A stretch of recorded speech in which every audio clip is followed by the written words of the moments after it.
You know, people ask me all the time, why do you do this? Why do you not retire and read books and write fancy academic papers? And I say, yes, that is also important. But what is more important is that I was given an opportunity to read books in the first place, to engage with ideas because of the sacrifices of ordinary people. And so part of scholarship must be given back to the people in the form of public engagement. If myself was a public scholar, what we call an activist scholar or a scholar activist, who's always trying to use the knowledge that is gained from reading books, from observing people in their communities, in their society, and giving them back, in the words of a UC Kwayana, giving them back to the people as a political nourishment and by extension, cultural nourishment. That's what I'm about. It's about being that public scholar whose work is not just confined to the classroom, but that classroom is extended to the public space. I'm David Hyde.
Mr. Watts, he's armed himself. Shots, watch it, tear gas. Live rounds, also I can see that.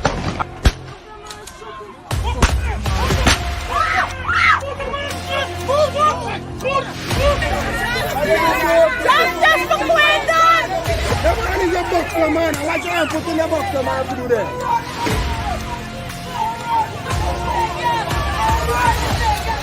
But since Mike wasn't there, no, you come on the East Coast. You listen to me. Right? No, you come on the East Coast. You listen to me now. You gotta listen to me too, man. I am listening to you.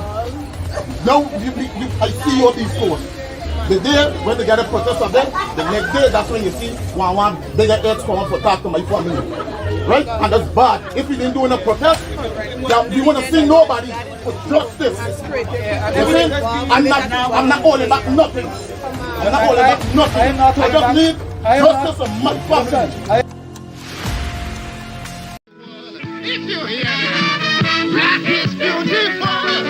Santa Claus. Black is beautiful. It's a textile. Lift your head like me. You got to wear it for with dignity. How it was. Black is beautiful. I said, sing it along. Black is beautiful. Say, I'm black and proud. It's my time that we get rid of that old slave mentality.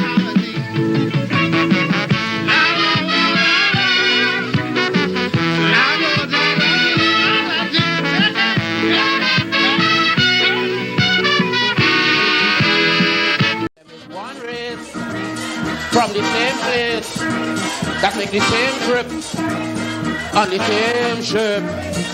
So we must push one common intention. It's for a better life in the region. For we woman and we children. That must be the ambition of the Caribbean and the Caribbean and the Caribbean.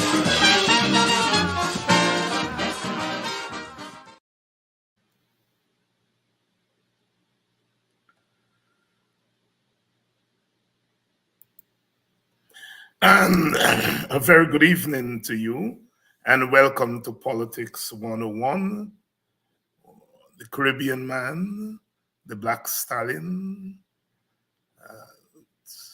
classic, won in his first Calypso Monarch crown in 1979. And 1979, of course, was an eventful year in Caribbean politics, world politics. 1979, March 13th, was the Grenadian Revolution. And 1979, the Patrick John authoritarian government was toppled by popular protests. 1979, the St. Lucia Labour Party under John Compton, which was trending, also authoritarian, was voted out of office by popular uprising at the ballot box. Here in Guyana, we had our own civil rebellion led by Walter Rodney that mobilized thousands of people on the streets for almost 6 months. There was not a change of government, but it was part of the larger wave of protests and resistance across the world. Of course, 1979 was the year of the Nicaraguan Revolution, when Somoza was toppled in Nicaragua by the Sandinistas. It was the year when Idi Amin was toppled in Uganda. It was the year when Bokassa was toppled. It was the year of the Iranian Revolution. The mighty Sparrow, of course, captured that moment, that 1979 moment in his famous Calypso. He also sang in that year, London Bridge is falling, signaling the fall of the British Empire, if you will. British Empire, if you will. Our brother Yuri Westmer said he's watching from Tanzania. In the 1970s, Tanzania was one of the meccas of Black Enlightenment. And you know, it's interesting, lots of African Americans and West Indians went to Ghana when Kwame Nkrumah came to power in 1957. And when Kwame Nkrumah was overthrown by the army and other opposition people in Ghana, some of the diasporan people went to Tanzania, and some came to a place called Guyana. The progressives who were in Ghana, when Nkrumah was overthrown, some came to Guyana and some went to Tanzania. It meant that both Guyana and Tanzania were seen in the 60s and 70s as meccas for African liberation. Dar es Salaam, Tanzania, led by Julius Nyerere, the Ujamaa program of development, African socialism, And I remember time Nkrumah coming to Guyana. I think it must have been around 1972, 73, around that time. And it was a time when lots of African leaders were visiting. Kenneth Kaunda came. So Siresti Kama from Botswana came. And it was a time when Guyana was part of the larger Black liberation movement. Lots of African leaders came to Guyana in that early to mid 1970s. And as I said, Guyana was seen along with Tanzania as the two meccas, two places that were hospitable to African freedom fighters. Of course, in Guyana, we had our differences. You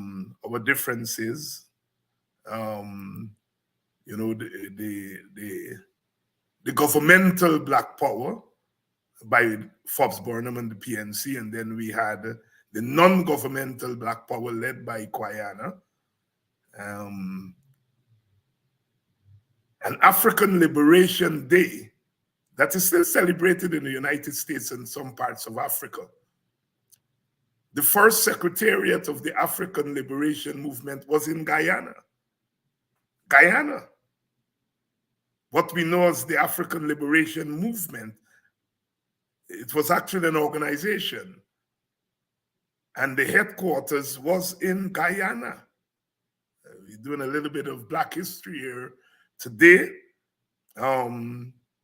And then, of course, there was the falling out between Guyana and Burnham. And that, I think, looking back, really set back the Black progressive movement in Guyana.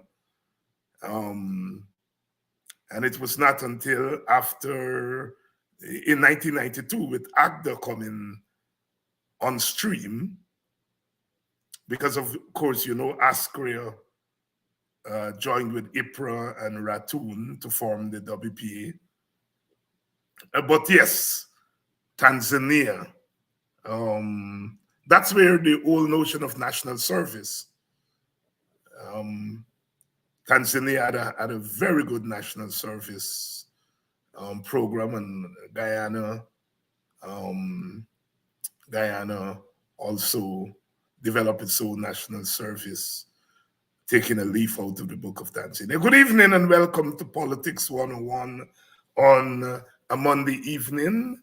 And just like to welcome you, whether you're in Guyana or whether you are in the wider Caribbean or in North America or in Europe, wherever you are, in Africa, in South America. Welcome to Politics 101.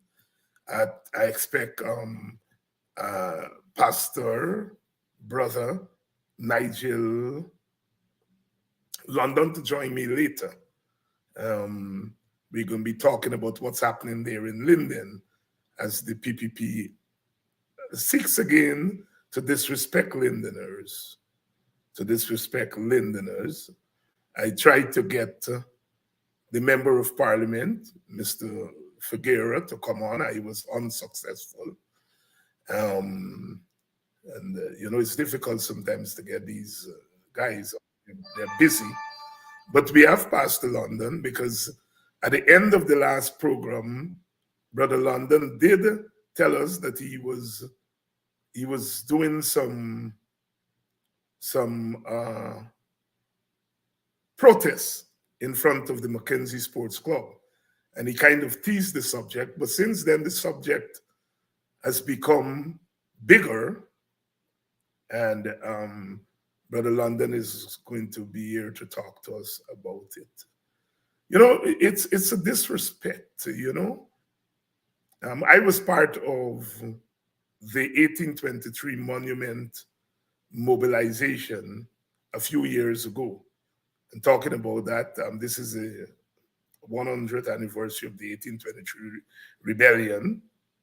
And the 1823 movement had a forum in Buxton last night. I think they're on Saturday night, sorry. And they are doing these fora across the country.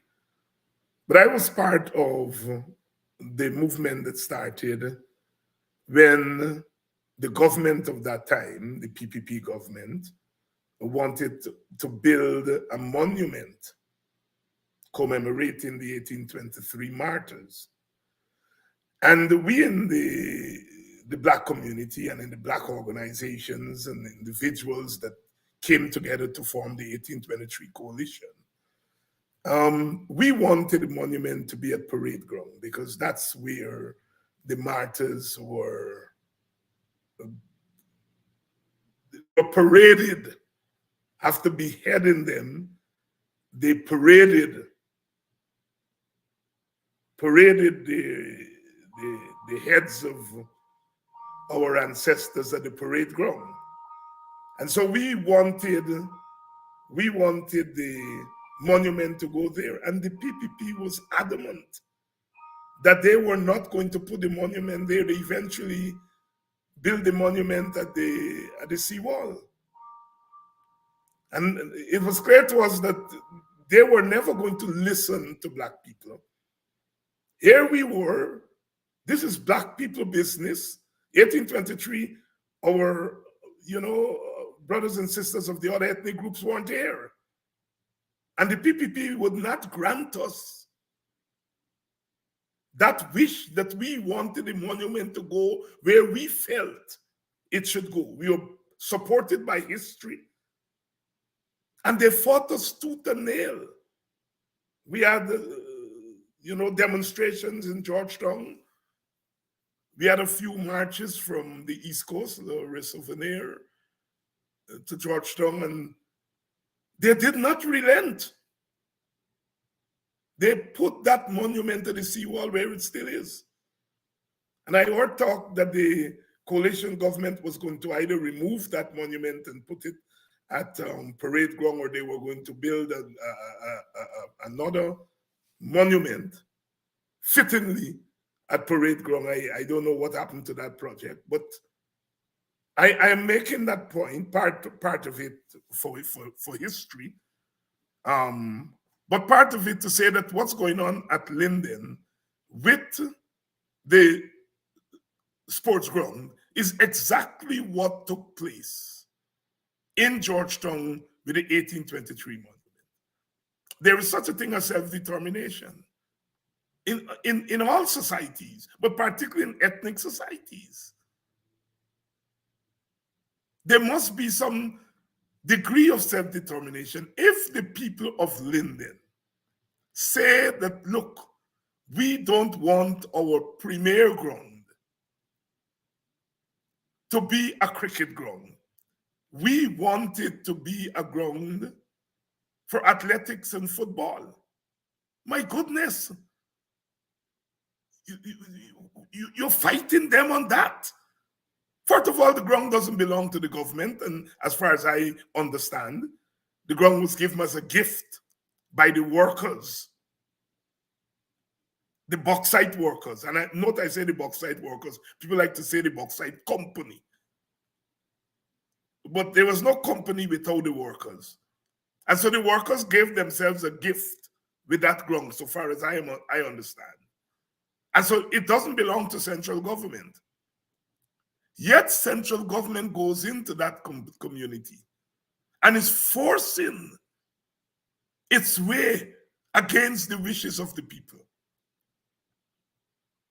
And we all know that there are some communities that the government has this penchant of trying to put them in their place, pretending that they like them, but what they're doing is trying to put them in their place. And Linden is one of those places. Linden bears the name of Burnham to begin with. Linden is predominantly African. Linden has been known to be rebellious. Not just now, when the colonial days come right through. Linden supported Burnham, but in the late 60s and early 70s, there were strikes there. It's a place with sacred history. And the PPP is going there and desecrating that place, constantly taking the eyes past people, disrespecting the people of Linden. That's how I see it.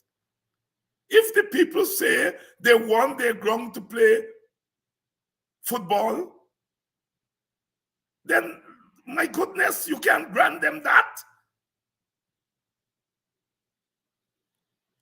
And then Jack Dio spends half an hour on his press conference, at his press conference, talking about the issue and saying that Lindeners don't want cricket to be played there because football is black people's sport and cricket is Indian sport. I mean, and these are the people who tell you that you racialize everything. I went back. I listened to London. I listened to others, and nobody was saying they don't want cricket for racial reasons. Yet the man has racialized the thing. And where does he get off saying that cricket is an Indian sport? What manner of man is that? Black people were playing cricket before East Indians. So how come he, Jack Dio, is now saying cricket is an Indian sport? That man is shameless. But as I always say, you know, he does his work, but we have to do our work. This is nothing short of I-pass and disrespect. And I think we have to begin to put a stop. We complain, and we must. We must complain in order to highlight these issues. But the time has come for us to put an end to it. For us to put an end to it. By all means necessary. Brother Malcolm said any means necessary. I'm saying all means necessary. By all means necessary, we have to put a stop to this.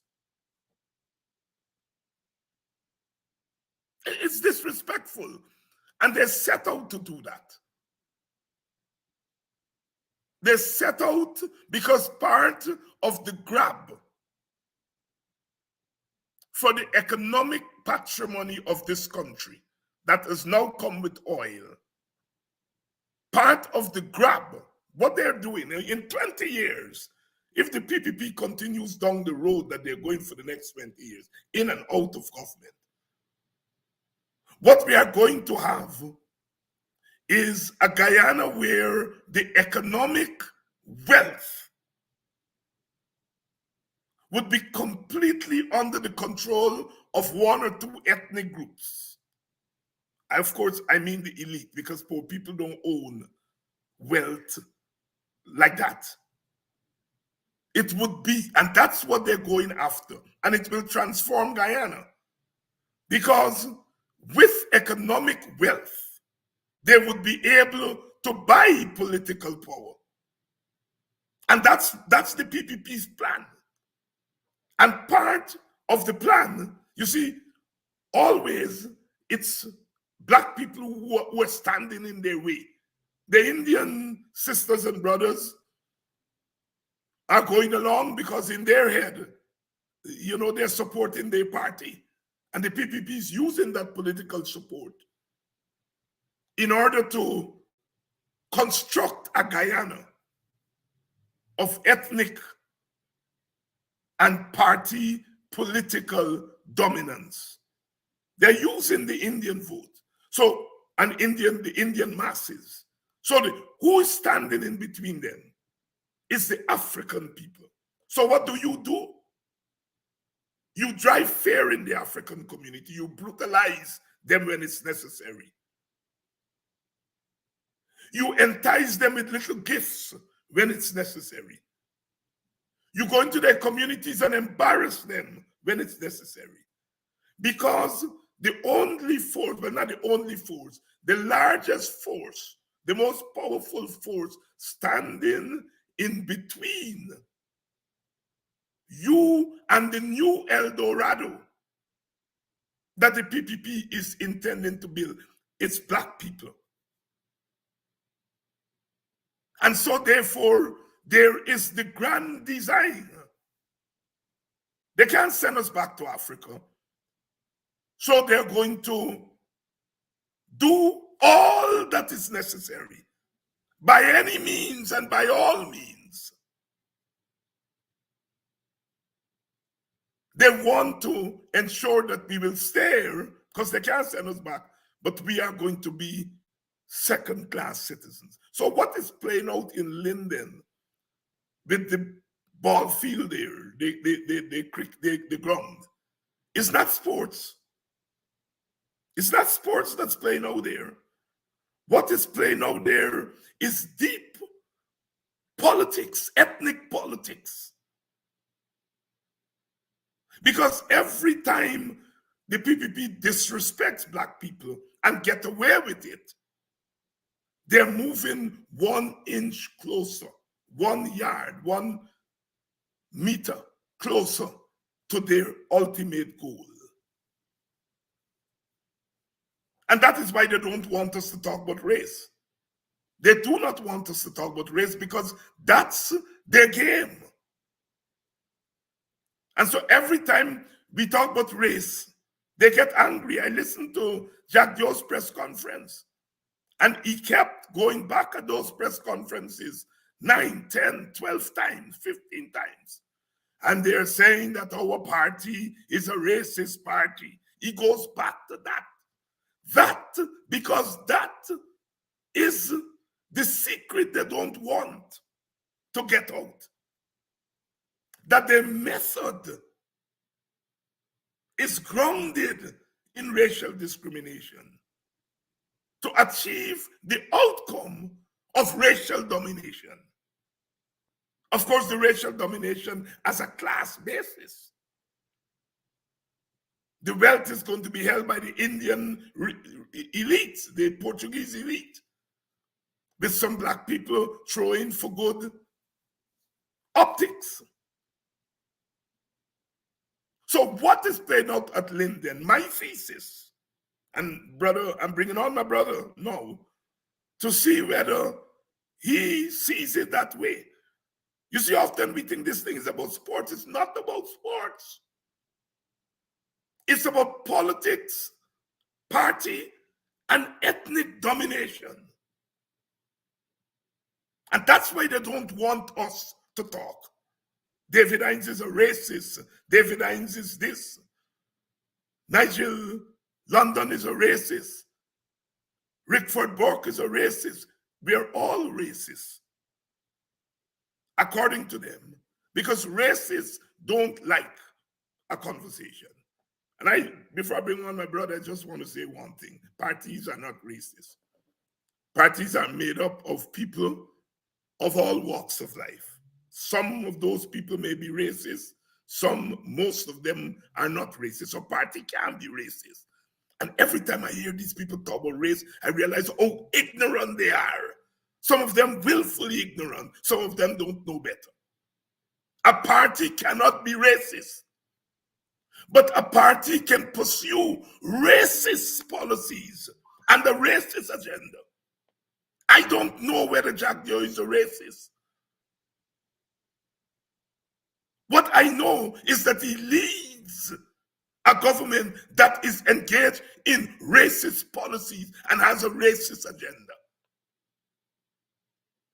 They can go ahead and talk about which party racist and how can a party be racist, these numbskulls.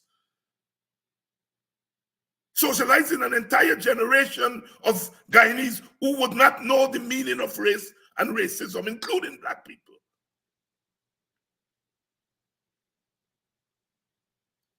Racism is giving meaning to skin color.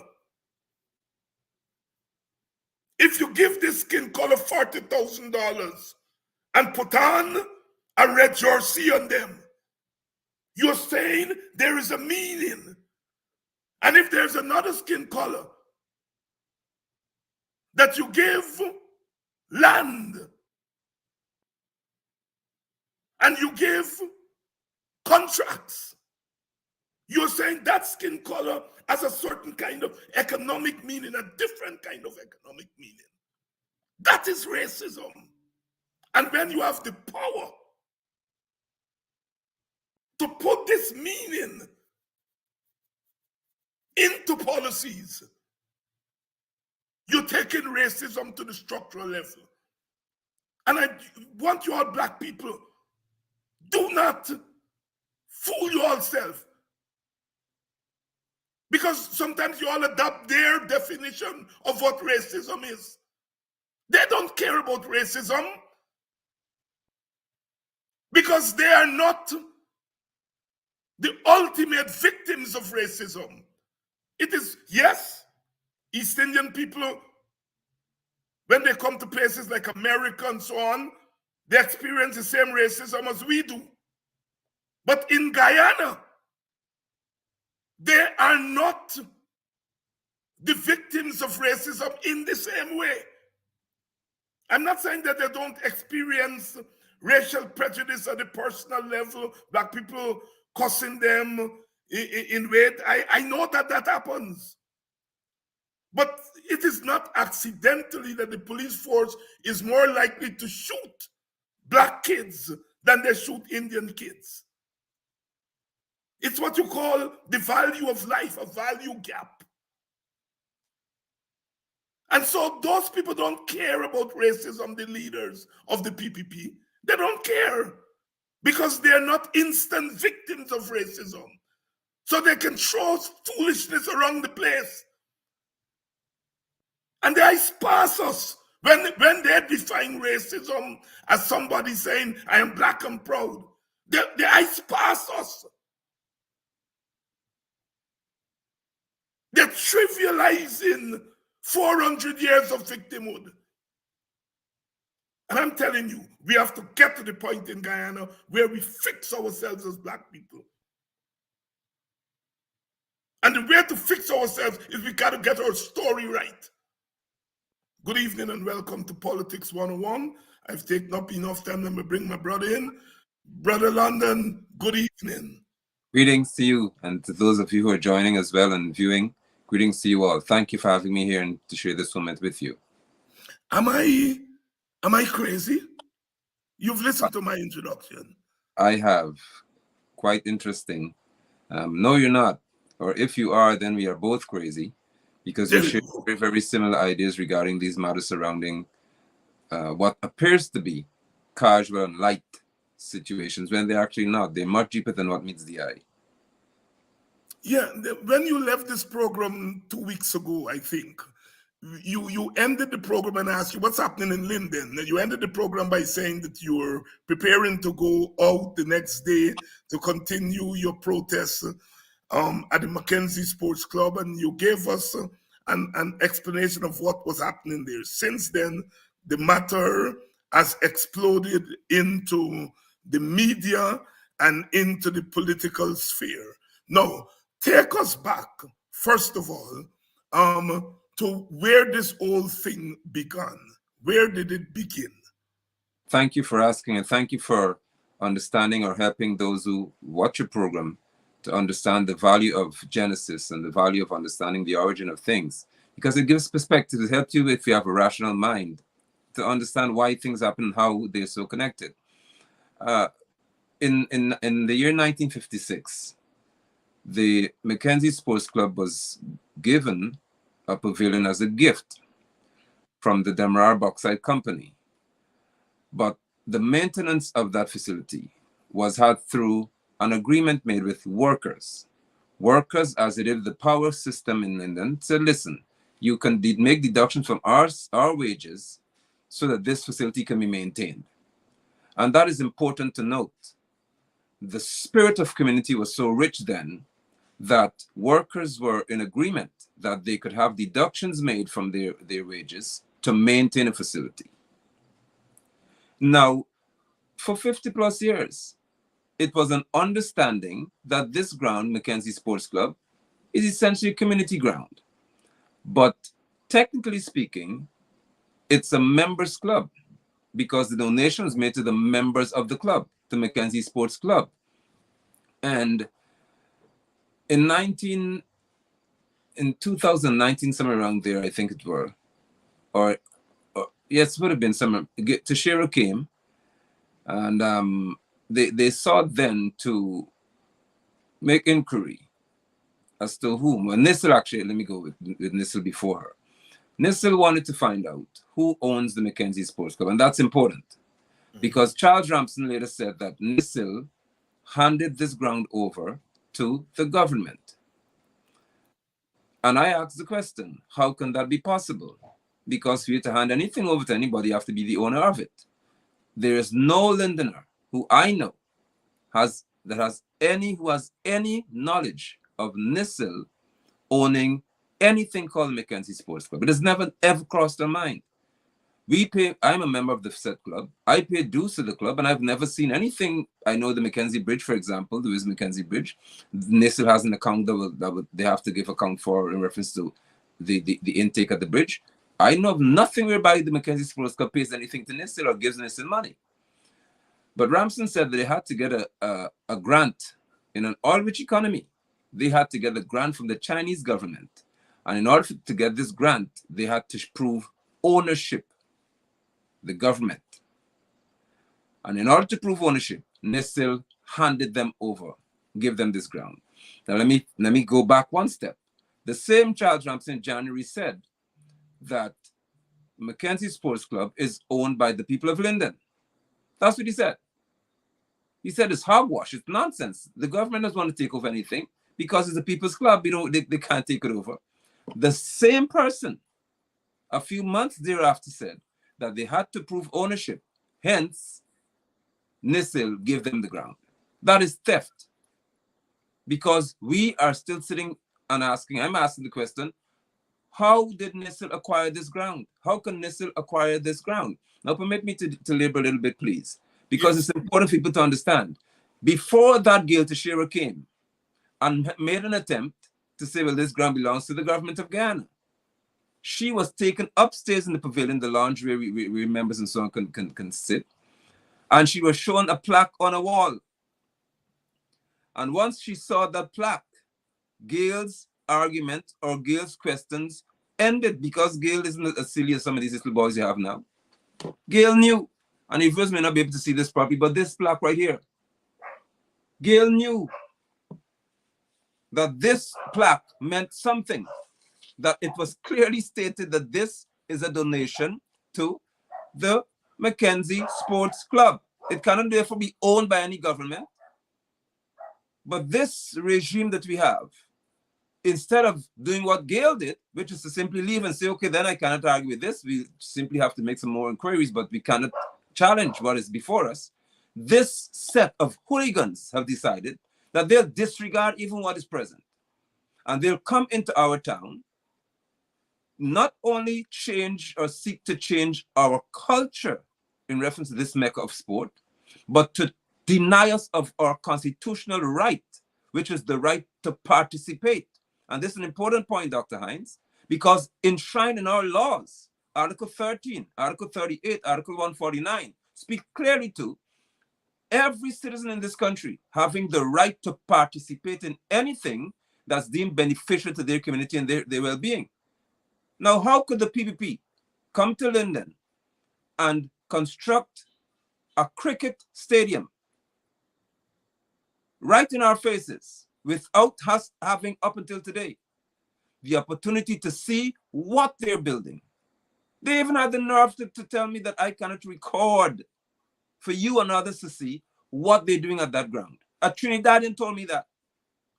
And then called Ramsden or whoever it is to send the police to tell me I mustn't do that. In my country, Trinidadians are in Linden telling us we cannot record what's happening at the sports club.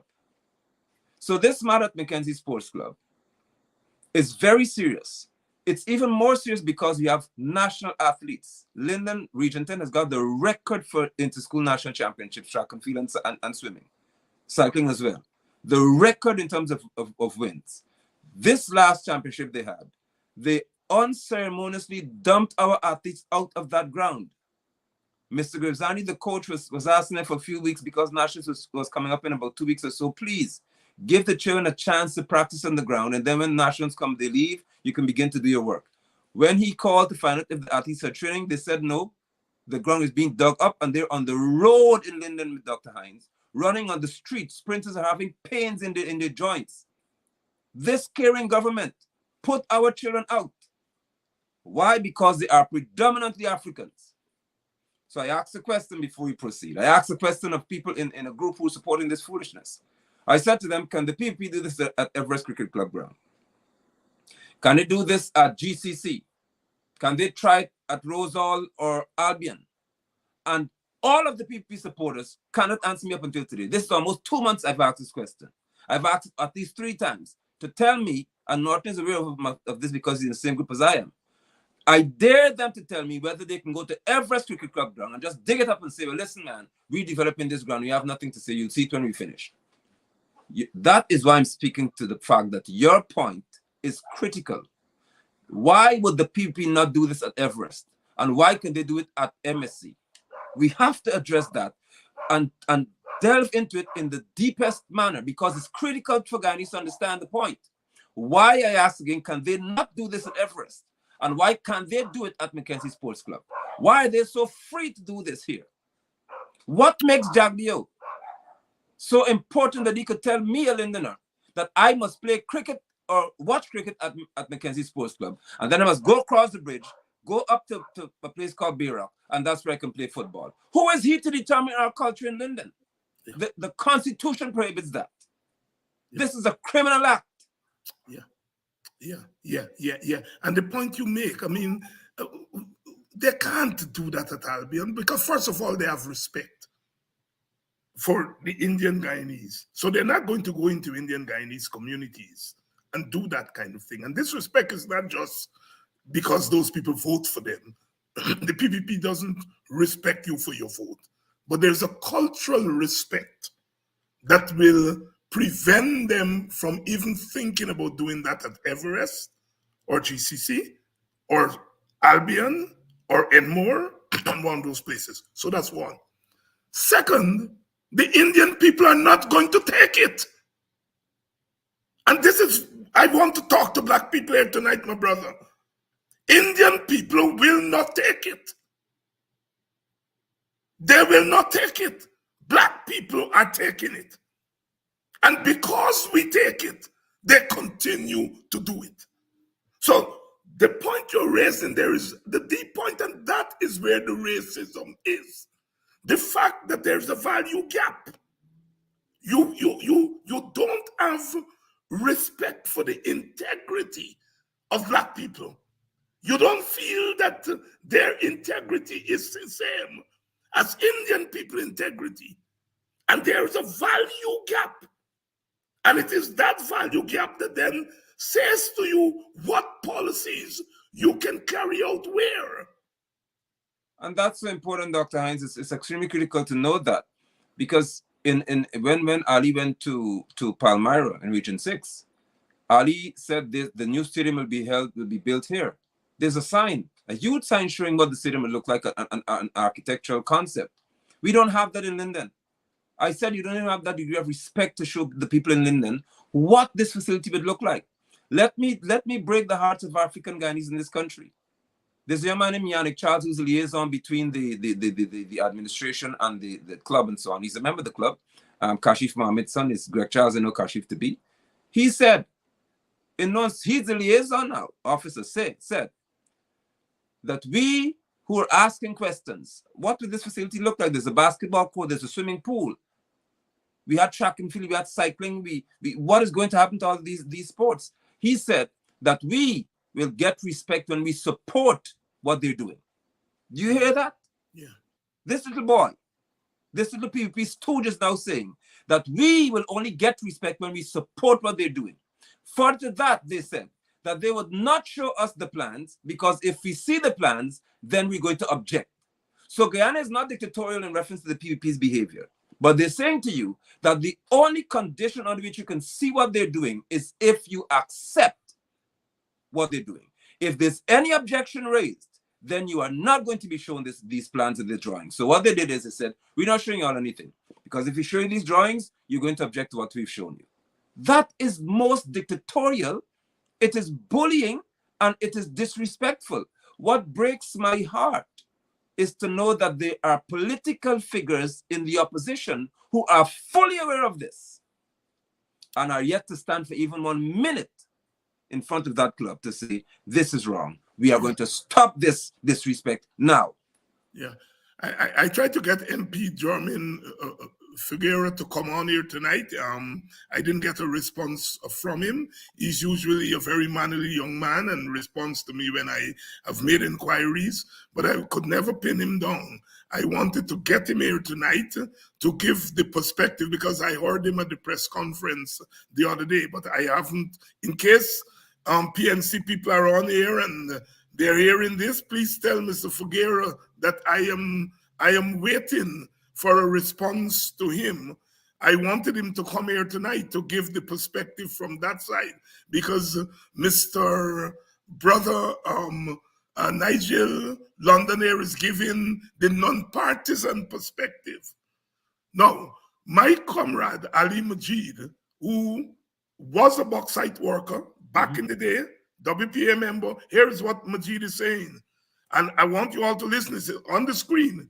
He said the Mackenzie Sport Club was not part of the nationalization of the bauxite industry. Thus, it remained the property of the people of Linden. That is a very important point. During negotiations with bauxite workers prior to nationalization, Mr. Burnham stated clearly that the workers' conditions would be no less favorable. The electricity rate is another condition that would be in the same category. Exactly. This is an Indian man, Ali Majid. He was a bauxite worker, so he was there during those negotiations, you see? And so he has institutional memory.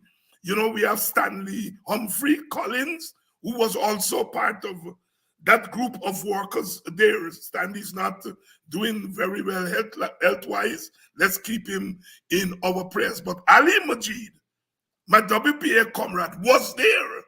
And this is what he's saying. Sometimes we don't feel that Indian people can tell us the truth. But here's the truth. Your take on what Brother Ali Majid is saying. I am overjoyed because even critical to add to that is the fact that my father, Errol Sherman London, was the human resources manager at the bauxite company. So my father was an administrator of the company, and my father therefore informed me and continues to remind me that this ground was never ever transferred to NISIL. Never. Yeah. It was always under the control of the workers and the people of Linden. That's it. And Ramson said it, Dr. Hines. I want the viewers to hear me clearly. Ramson said in January that this ground belongs to the people of Linden. That's what he said, because he knows it. Suddenly, the ground became NISIL's ground. So my question and my public protest as a resident of this community and as a citizen of this country is, how could the state, element called the administration, steal from the people of a community? How? How can that happen in this nation at this time and there is no public outcry? There is no massive call from the opposition, I should say, to say, stop it. This has gone too far. Because it's not where they took a house lot. They took the mecca of sport. A man named Jolin Joseph. He's an Olympic athlete. Twice he went to the Olympics. Yeah. He rode his bicycle at a sports club. As a boy, my father took me to see Jolin. I have so much rich recollection of the sports club, but I never have one recollection of it being handed over to NISIL. Never. Because it was never ever on the cards. I do know that there was a time when the bauxite company, under the PP Civic, said, we're no longer going to subsidize the upkeep of this facility. Our hands are off. And the Caring clan left that facility to be destroyed, because that's going to come up maybe in a comment sometime later down the road on this broadcast, where a person seemed to forget that for 23 years, the PPP Civic had authority to help, and they did nothing of substance. Teixeira caused a few lights to be mounted that you could barely see when you were playing football in that ground, because I played football in sports club. But they did nothing. Suddenly you're being asked, what did Apnu AFC do? What I know they did not do is they never transferred the ground to anybody. And never lied to the Chinese to say that this is our ground. Imagine this group who is so honest and transparent, called the PP Civic Administration. They're lying to the Chinese government. This is serious. This is deep. They have lied to say that the ground is owned by NISIL, hence it's now handed over to the government. That's an absolute lie. There's no nice way to say that. They've lied to the Chinese government to get the people's money. And now they have to try their best to muzzle the speech of those in Linden. But I shall not be silenced, Dr. Hines, because I know this ground. My father was an administrator in the company. So he didn't have third-hand information. He was in the negotiations. And my father knows firsthand that this ground was never owned by anything called the state. Never. Yeah. Never. And Brother Landon, you know, the way in which the PPP is racializing in the most vulgar way issues that have to do with people's dignity. No, I mean, Linden has produced cricketers over the years. Linden is not an anti-cricket place, but I am old enough to remember school sports. You couldn't beat Linden on. Some of the best athletes came from Linden. Linden became the place, was like the place that churned out people in athletics and football. And that has nothing to do with it has to do with place. It has to do with the altitude. It has to do with a whole set of things. Why people gravitate to certain sports. Is it there is a river separating Mackenzie and Wismar? Is it any accident that Linden is producing wonderful and great swimmers? It can be. The yacht people cannot be accidental. And Jack just sits up there like a buffoon and trying to paint Lindeners as anti-cricket. Cricket took off on the coast because the sugar estate pumped a lot of resources in. Cricket is no accident. No. That both the black and Indian villages on the coast played more cricket than other places. And that's so powerful. Thank you, Dr. Hines. And the history of sports is so rich in Linden. But I must inform you, and it shows the level of reasoning that Ramson, Jagdi, and these people function at. Now imagine there was a meeting. They claim it was a meeting. And they said they're going to upgrade this facility for football to FIFA standards. That's Mackenzie Sports Club. But it's always been a multi-purpose facility. One person said, listen, cricket was played here before, because I played cricket at the sports club too. Yeah. Most Linderners, we played, as boys, we played it just with everything. We had seasons. Yeah. So when the Westerners would have been playing at the World Cup, I was Richard, somebody was Ambrose, was whoever you're going to play. Now, at the meeting, they said, listen, we've had cricket played here. So we should not eliminate cricket altogether. Have it here. Where in that statement, if you have a modicum of common sense, do you hear somebody saying, do not play football here, give us a cricket stadium? This is the blatant truth. Someone simply said, we always play cricket here. We cannot remove cricket altogether from this. This is a multi-sport facility. Yes. So have a cricket pitch somewhere in the facility where people can come and play cricket. You know what they did? They built an entire ICC standard stadium with a concrete drain, oval. So you can't play football there. As Javier said, it is for cricket. Imagine, because somebody said, we always play cricket here. Let's have the pitch, but put it a little further away so that we can have football. It's football brought close to the stadium. to the stands, and cricket will be pushed back a little bit. To them, that meant that you must not play football. You must have a cricket stadium. That's how disrespectful they are. And when people went to say, no, this isn't right. Where's the drawing? We don't have to see it because we're going to object. These people are some of the shallowest thinkers I know, because their focus is not on hearing the community. Their focus is on controlling the community of Linden. I don't know about any part of Guyana. This community here, they are about controlling this community, beating it down, and showing the PNC, which they say, of course, is the stronghold here, that we can dominate in your faces. What they don't understand is you're dominating or seeking to dominate people like me, and I would not accept it. I shall not accept it. And that's where the rubber is going to hit the road. And I was about to say, I don't know if the PPP does know, but they know what they're doing. You know, they're assaulting people's dignity.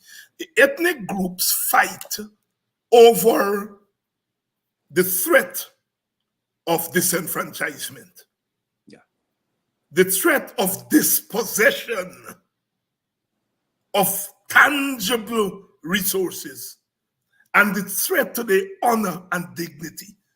Yes. You do ethnic studies and you do ethnic observation, and the PPP is disenfranchising us, black people, at GCOM and in the electoral process. That's right. Your vote, the African vote, means nothing today, and they intend for it not to mean anything in the future. You know, they're dispossessing, taking away land, taking away sports grounds, dispossessing us of things that are ancestrally ours. Correct. And in the process, dishonoring us, playing with our dignity, assaulting us. There is no place on earth that was successful. In apartheid South Africa, it eventually came to an end. In apartheid of America from the 1860s to the 1960s, it eventually came to an end. It's going to come to an end in apartheid Palestine. And it must come to an end in apartheid Guyana. And that is why, my brother, you know, they don't want us to go where they are trying to ride their way to total control. And that is race. And that is why he quickly racialized to say to Indian people, look, Linden don't want to play cricket. Since when cricket is just an Indian thing? If there is one thing that is multi-ethnic in our Guyana Caribbean, it's cricket. It's no accident that in 1950, when the Calypsonian is singing cricket, lovely cricket, he said, those two pals of mine, Ramadan and Valentine, right? Indian Ramadan from Trinidad, Al Valentine from Jamaica. And you are coming now and telling Guyanese that Linden people don't want cricket, when all they're saying, we play more football, we do athletics, and we want a football ground. That's all they're saying, asking, yes. Yeah, but that's not all they've said. What they said is that they would like for the sports club to remain a multidisciplinary facility. There you go. And I said to them, which is important as well, I said to them for years, and I think Figueroa has echoed that listen, we have a logistical problem when it comes to parking at sports club. If they, as they're saying, this is an ICC standard stadium, and they're going to have cricket played here, and then they said they're going to bring the CPL to Linden, how often that happens? Once a year. Okay. Dr. Hines, this entire central Mackenzie shall be shut down. You can't move. You can't drive anywhere because the roads are narrow. The ground, when it was built, we didn't have the kind of traffic we have now. I said to these morons, listen, you've got Amelia's Ward. You've got Bamia area. You've got acres upon acres of land. Expand the town. So when you build stadiums outside there, you create jobs for people. There's a pull, as you know it in geography, called a population pull, because you have a whole business empire. I lived in the US. stadiums are built generally away from the central part of the township because it's easier for logistics. These people are going to build a mega, in reference to the cricket ground now, stadium, the ground, but the facility cannot contain the people in reference to accommodation, nor can it deal with the traffic parking around it. So what happens to us? We're going to then shut this whole town down. If an ambulance has to come there, it cannot, because I saw that happen with football games. Simply put, people have sports there and there's a problem. The ambulance can't get to the ground because the roads are blocked off. Now, how smart is that? To invest in a ground here, not their money, by the way, when you can build new facilities. But I tell you what they're doing. The ground, the lands around Linden are being given to their cronies to build their projects and to have investments that we, the Lindeners, now, because we're being annexed here, they're building around us. So we have to leave Linden to go out there to look a little walk in the Guyanese vernacular. And then when you finish working, come back into the poor community. That's what they're creating around Linden. So they wouldn't build any cricket stadium out there. They wouldn't build a football stadium. They could build a cycling velodrome. We have so much land. What they would do is come to take away the Mecca from us, to show us that if we could take this from you, what can we not take? Yes. That's what this is about. Apostle London, tell me about this story. I understand there is a ground there where some private citizens' ground was built for them to hold their private events. Oh, tell us a little bit about that. Some ground owned by the Kashif and Shanghai people or something like that? Well, there's a ground by Mackenzie High School. And for if you or those who saw me when I stand in front of the school to greet the children for the parents to set up police initiative, I would normally turn my camera and say, you see this ground across here? I call it Little Amazon Rainforest. It was bushy for decades. And I said, it's unfair to our children. In the best high school, as they claim it to be in the region, you've got our children having to run on the road for physical education when you have this ground here. There are at least about 3 or 4 schools in the said block.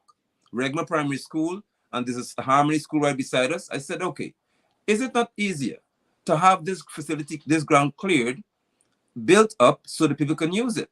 I said that for almost 2 years.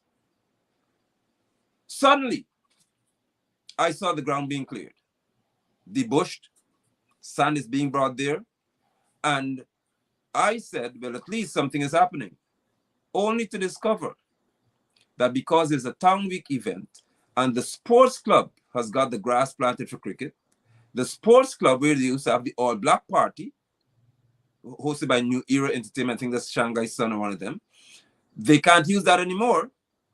So the ground is now being cleared to facilitate their all black party. That's what is being told. Lindeners are suspicious that they're going to fence it because you have to pay to enter and it will be under their control. Never.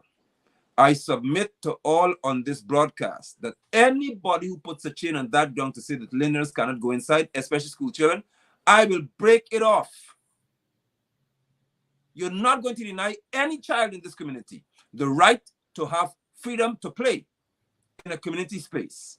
It shall not happen. Now let them have the all black because it has to be level enough for them to party. It has to have sand backfill in the place. Have your all black. But when it's done, we will take it over because you not have that. So that's not owned by Kashif and anybody. And if they want to claim ownership of it, I will say to them tonight that anybody puts a chain in that ground to stop our children from playing, I break it off. Not in Linden, not on my watch. Brother Apostle Nigel London here tonight. I invited the PNC/APNU Member of Parliament, Mr. German Figuera. I did not hear from him. I would have loved him to be on. I know today's nomination day, and so he might have been busy, but nomination is long gone. This is night, and they're finished with, I don't know. Again, if you PNC members there, please tell Mr. Figuera I've been looking for him to come on here and to speak on behalf of his community and to speak not to the issue just of sport, because this is more than sports. This is a matter of people's dignity, people's right to own their collective property, and it's about a government going in and stealing people's property.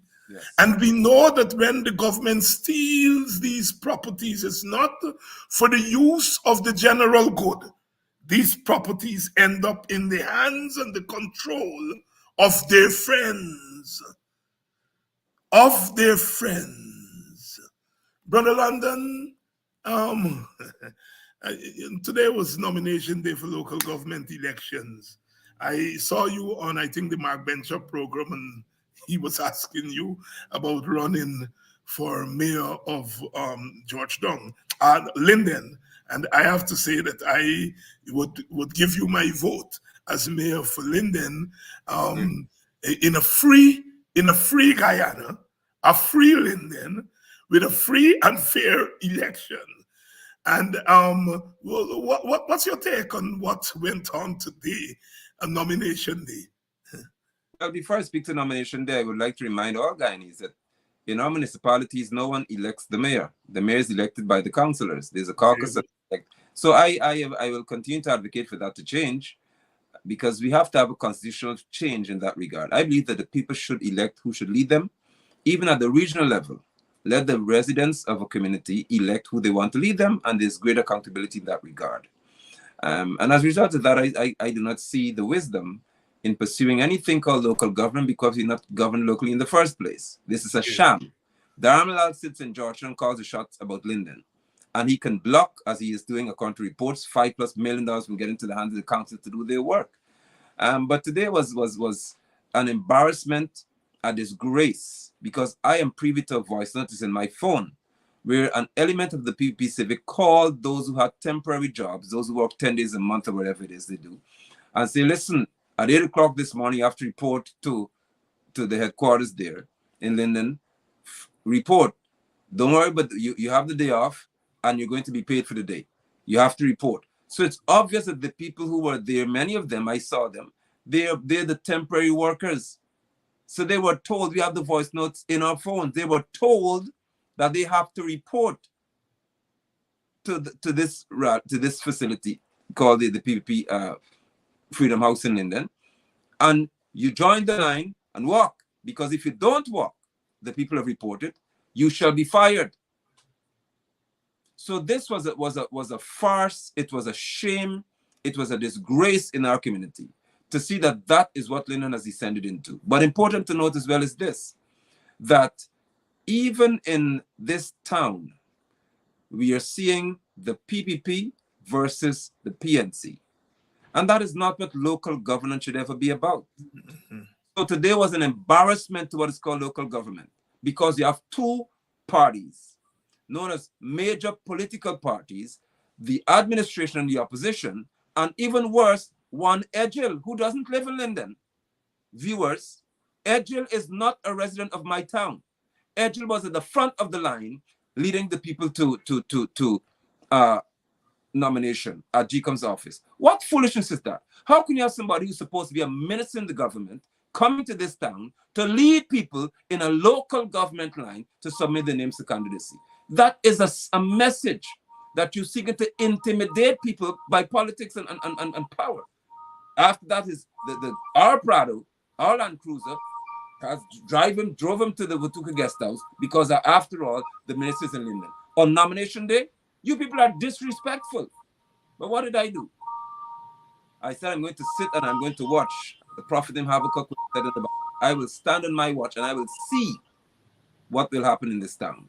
Because it behoves the people of this community to understand that you shouldn't have people come into your town to disrespect you. They don't try it in Region 6. They won't try it in certain parts of Guyana. Why must they try it in Region 10? That is my contention. Why should anybody be so bold to make your loved ones have to report to Freedom House, to walk Shame Road, walk Linden in a line to say, one Guyana, and if you don't walk, then we're going to fire you? What kind of Guyana is this we're dealing with? That is what Linden's experience was. I don't know for any other part of Guyana, but I know because I have the evidence in my hand now, where the person said you have to report don't come to work today. We got that covered. So our taxpayers' money today paid people to go and say one Guyana. Look at the disgrace. Our taxpayers' money paid people to put on a PPP shirt in Linden and say one Guyana. Yes, a sign of the times, and the times that are not healthy, certainly not healthy for African Guyanese. And as we've been saying over and over, only African Guyanese can change that. If there are people in our midst who feel so confident to prostitute themselves politically, then it says something about us. No, and I'm sure, Brother London, you don't mind if people want to go join the PPP out of their conscience as their business. Definitely. You people, the guy Indian people who join the PNC, out of their conscience. I don't care what ethnic group you want to go and join. That's your business. But when you allow yourselves in the full hearing and presence of our children to be herded like cattle and chattel, yes, is what I'm talking about. Yes. And I think those people who are doing that should not be comfortable. I am not saying harm anybody. I'm not. Whatever people do, you shouldn't harm them. Correct. But I'm saying they must be uncomfortable. You must make them uncomfortable in their communities, because what they're doing is one thing if they take their personal decisions, but when they are wittingly and unwittingly part of the denigration and modern enslavement of their people, they have to be made uncomfortable. I think we've met that point. No, because it is the only way, because here are people who are mothers and fathers, and they have their children watching them, allowing themselves to be turned into cattle and chattel. It is not healthy. Indian people are not going to do it. Not for the PNC. Indian people, whether the PNC is in power or out of power, will not allow themselves to be hoarded like that. Yes, they will join the PNC. Some of them might hang them out when soup drop in, but they will not allow themselves to be desecrated like that. And black people, you all are letting down yourselves and your children, my brother. Valid point, because my concern is for our children always remains that what would our children gather from our behavior? What would the future African descendants or our descendants gather from our behavior? And when we look at it today, it's obvious that the record most recent of the African descendant is that you are confined to a place of poverty, and then you are gradually thought to be released with handouts, but through threats and through demeaning actions that always make you know that you are below another group of people. It is only the African man, and as I say, in some cases, in some circles, there'll be Hebrew among them, who can free himself. Nobody can free us. Yeah. There's no group, there's no ABC nation, none of that. I don't look to these people. They're all my enemies. The African man, the Hebrew man, is the only man who can free himself, because it happens at the psyche of a person. When a man is convinced that he has to walk a line or he cannot get a contract, he's a slave. When a man is convinced, or a woman is convinced that she has to put on a red shirt and shout one Guyana or I cannot get a business opportunity, you're a slave. You're a slave. If you have the view that if you do not walk the line today, you would not be able to have a contract to cut a little grass here and there to get a little contract, you are a slave. You are only free when you could stand to say, I support the PPP Civic, but I do not support what you're doing to people, including me. So I'm not going anywhere. That's when you're free. That's when you're free. There you That's go. very And I'm so glad that you said that, because we ought not to get it twisted. People have a right of association. Go and join whatever party you want to join. definitely. I will never agree with anyone who takes that right away. But I'm saying our Indian brothers and sisters will go join the PPP, the PNC, but they will never allow their dignity to be crushed. Like black people are allowing their dignity, hard fought dignity, they're allowing it to be crushed like that. And that is the difference. I'm saying the time has come when we have to make those people know that you're acting different. You're Correct. acting different. And you're acting against the interest of your own community, not politics. We're not talking politics No, here. no. You're acting against the human dignity. Because when young people, children see you acting in that lawless way, what are they going to think of us? And that is why, my brother, I never repeat that nonsense. I hear some of our leaders say that I know they're well intentioned, take the money, and you know where you're going to put the No, X. no. I don't repeat that. No. Because I think that is equally vile. It is vile. It is vile, and it's dehumanizing to some extent, and belittles a person of integrity. I have said to them, and I've said in your broadcast because they monitor that as well. I have a business registered as a construction company, and I've said it to them: if I would never get a contract from you because I do not stand in line, so be it. I'm that willing to not have my integrity as a father jeopardized. I am willing for that to happen. Because if I allow myself to be prostituted to that extent, what can I tell my son?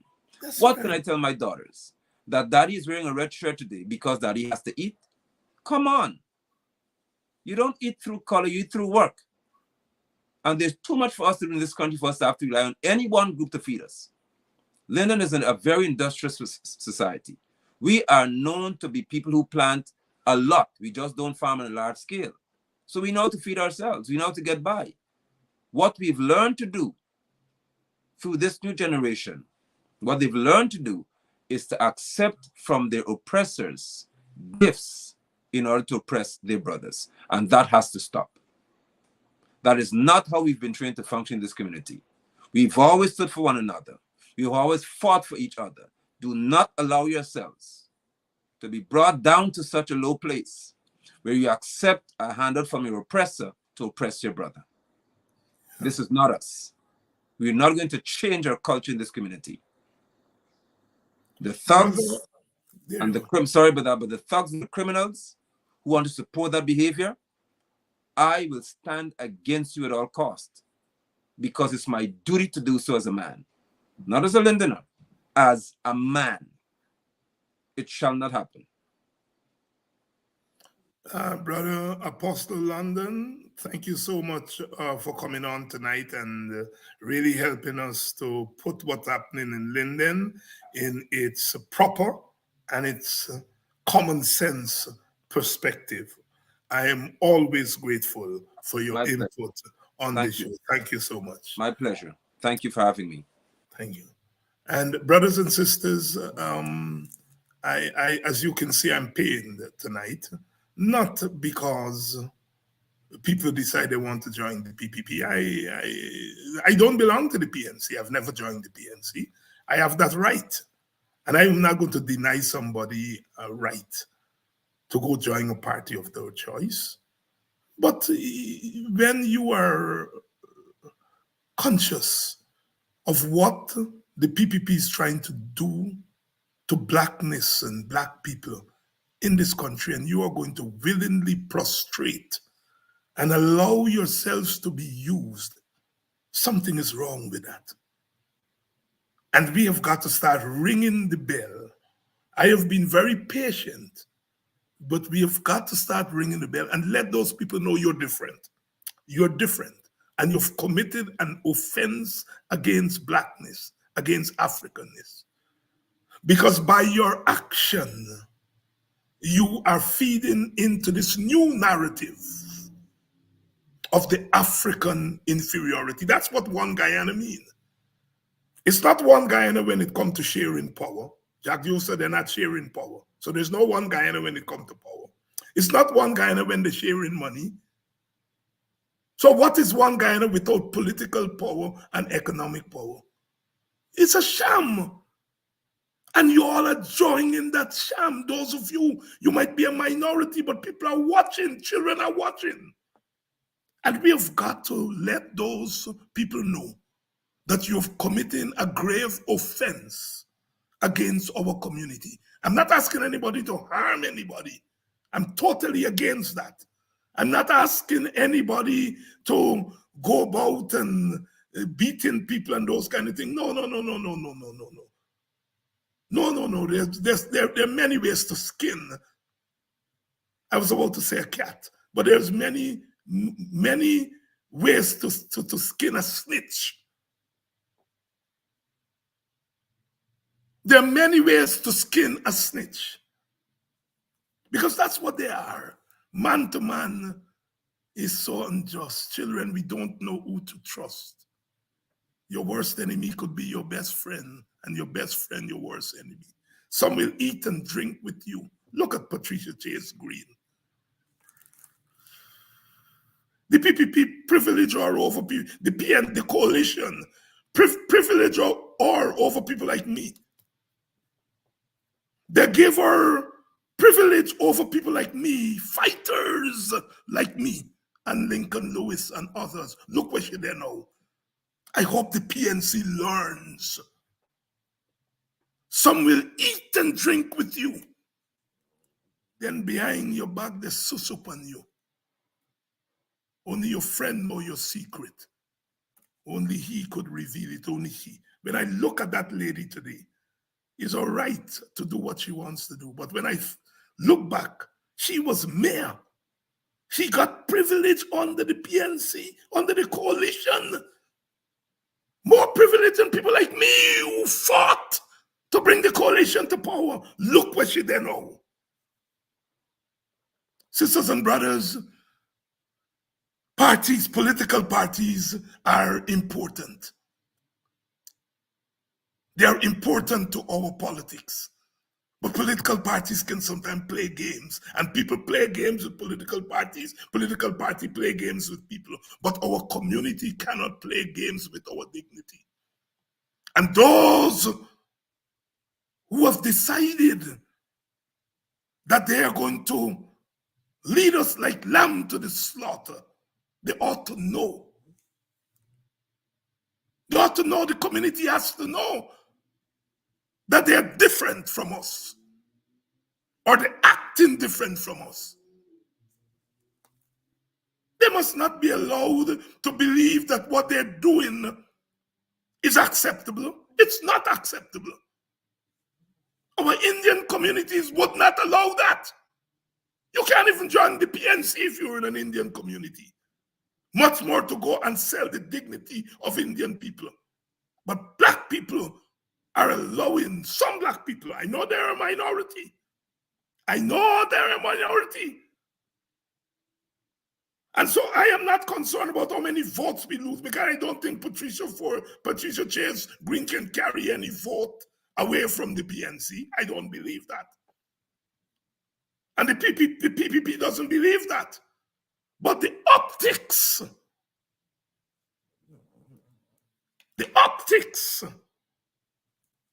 the representation is what we're talking about here.